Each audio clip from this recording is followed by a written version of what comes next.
I'm going to show you all how to make some banana pie poppers. Kind of a funny little name, maybe a little play on a jalapeno popper, you know, that little 2-bite appetizer. Except in this case, it's a dessert and it's made with bananas and pie crust. Super easy. I've already started one here. I've taken just a prepared pie crust and I laid it out. And then I rolled it out. And then I took a 3-inch cutter and I made 8 circles. Took away the excess and just discard it, because when you work with a prepared pie product like Pillsbury or any other brand like that, you really can only roll it out once. So then I took a little circle and rolled it out again and kind of ruffled it like this, maybe a 4-inch circle now. Took 1 pat of butter, a little less than a teaspoon of butter, a little more than a half teaspoon, that's a pat. And I put that in the middle. And then I mixed some nutmeg and light brown sugar together and took about a half teaspoon of that and put it here. Now I didn't cut my banana yet because I want to show you an easy way to peel a banana. You know, all my life I struggled with this end, trying to snap this off, and then I turned this section of the banana into banana jelly, and it was just crazy. So I struggled with bananas all my life until a couple of years ago when I learned this nifty little trick. How does a monkey open a banana? A monkey opens a banana by popping the blossom in. Look how easy that was. So you just peel away, and then there are a few of these little strings, and you can grab those and peel those away. So easy. And then there's a little blossom end, and you can kind of pick that off and discard it. Just like that. Continue peeling down to the stem end, and you have this beautiful banana. So I'm going to lay that here. Looks like I've got a couple more strings. I'll grab those real quick. I want it to be perfect for you. And then I always, just to make it easy on myself, cut away these, and I call these the cook's treat. I'll eat those a little bit later. Then I take the banana and I cut it into, well, this is kind of a large one, so I think I'm going to get 5 out of it. But anyway, and a little bit for the cook again. So I take a quarter of a banana, stick it in the center of my sugar and my butter, and then I take a pastry brush, dip it in some cold water, and just run it along the edge. And if you have some cracks, don't worry about it. The water's going to totally help with that, making that pie crust stick back together again. Then, now you don't want to wrap this too tightly because the banana will expand when it's baking. And it will crack, probably will crack anyway, but we're going to do everything we can to prevent that. And see how I'm just kind of rolling that up on itself, pressing the edges where they're moistened, and then I just press the outer edges in. And like a package, I'm just going to roll, when you wrap a package at Christmas or at a birthday, you kind of roll the edges in to create that little flat on the edges. That's what we're doing here. Take a little bit more water, moisten that flat. Not too much water, you don't want it too soggy. And then just pull it up over the top, pressing again to make sure everything is sealed. And don't worry about it. If it cracks, it'll still taste delicious. When you've got this neat little package, just kind of examine it quickly. You just want it to be neat and tidy. And put it on a parchment lined baking sheet, which is right here. And so then we'll take another round. I always keep a damp cloth near me so I can wipe up little areas like that, little messes. If my fingertips get sugary or salty, I'll just kind of wipe them off. So that's nice to have. Put another pie round down. Take the rolling pin. Oh my goodness, I've had this rolling pin for over 20 years. I don't know what I would do in a kitchen without it. I know it looks a little bit too big for the job, but I've just gotten used to working with it. It's a French stick rolling pin, and it's made out of white oak, French white oak. And I just keep working around, kind of like I'm rolling a wonton wrapper. Going into the center every now and then. It's okay if it kind of pleats like that, ruffles. And there we go. Lay that out like that. Take another pat of butter, starting to get warm in here. Put it in the center. A little bit of my nutmeg, brown sugar.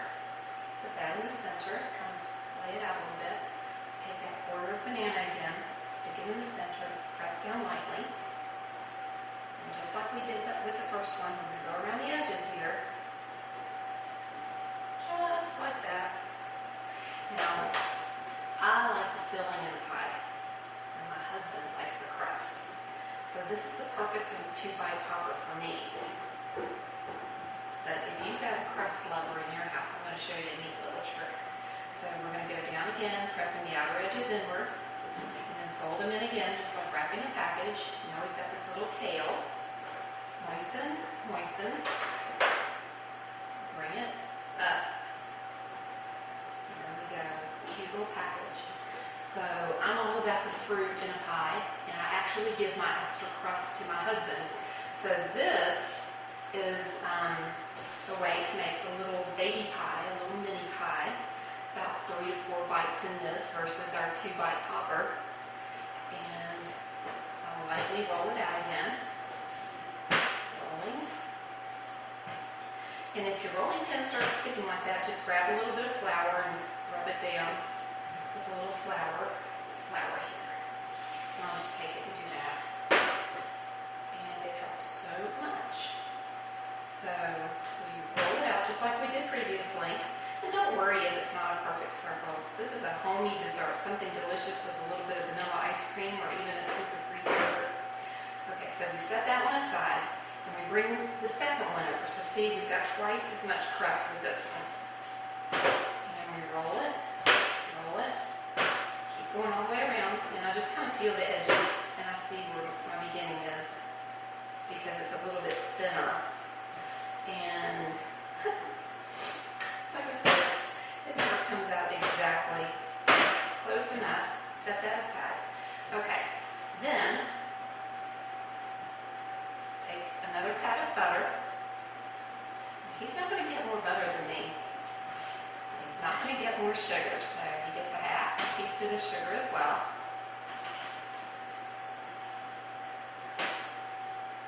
Put that in the center. Take the banana, like this.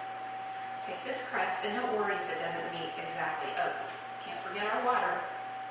Come around that edge. This is our glue.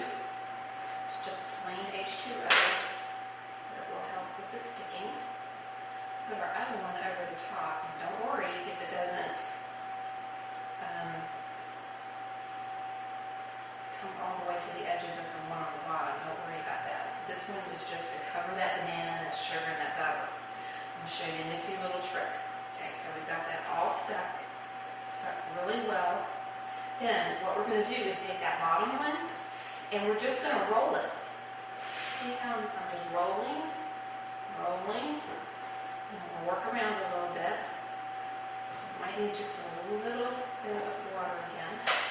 And I'm rolling, and just try to keep it a circle. Now, when it's freeform like this, the French call this a crust. So, I just call it good.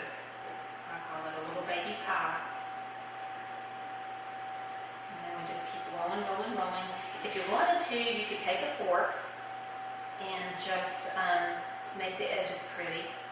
But I don't mind it looking like this. I see my knife laying over there. I'm going to show you a little trick. Okay, see how that is a cute little, looks like a little pie. Take your fingers, kind of shore it up. Taking my knife, just my paring knife, and you can come around the edges like that if you want to make it a little extra fancy for, let's say, Valentine's Day, which is coming up in a few days. Just keep going around here like that. And it makes a neat little edge. And we've taken this prepared pie crust and we have certainly, and I see a little bit right there. If you see that it's not sticking real well, you can come back with a little bit of water. Okay, and then you just pick it up like this, put it on your parchment round. Look how adorable that is. And bake this in a 425 oven for 15 minutes. And I'm going to turn around real quick and grab the ones that I've baked off already. Let's see here. Actually, actually. They're in the oven, so let me grab these out. Oh, yummy. Okay, they've been in here for a few minutes, so no worries. Just on the edges. And I'm going to grab a little plate and, ooh, hot. Okay. I don't necessarily recommend doing it like this with your bare hands, but I know my tolerances. And here's another one. Let's grab this little bit of sugar. It's decided to caramelize. And we're rolling live here, people. Okay, put this back over here. And then grab some warm caramel sauce. Now, this is my signature caramel sauce, and I'll have the recipe for you in my e-newsletter that is going out this week. I'm just loosening it up again. And my secret ingredient in this, I'm going to let you in on it, is sour cream. So it's sugar, a little bit of butter, and then the reason I'm serving these in the Sunday class is I love caramel. So I'm going to load it up. Yay! That's for me. And then the little baby pies look like this. Here's one without powdered sugar. My husband is not a fan of powdered sugar, so this one is for him. And then this one's loaded with powdered sugar and a little bit of nutmeg. And we've got this with the caramel. And then this, you can serve plain or with a little bit of ice cream or Greek yogurt on top of it. So we've got our banana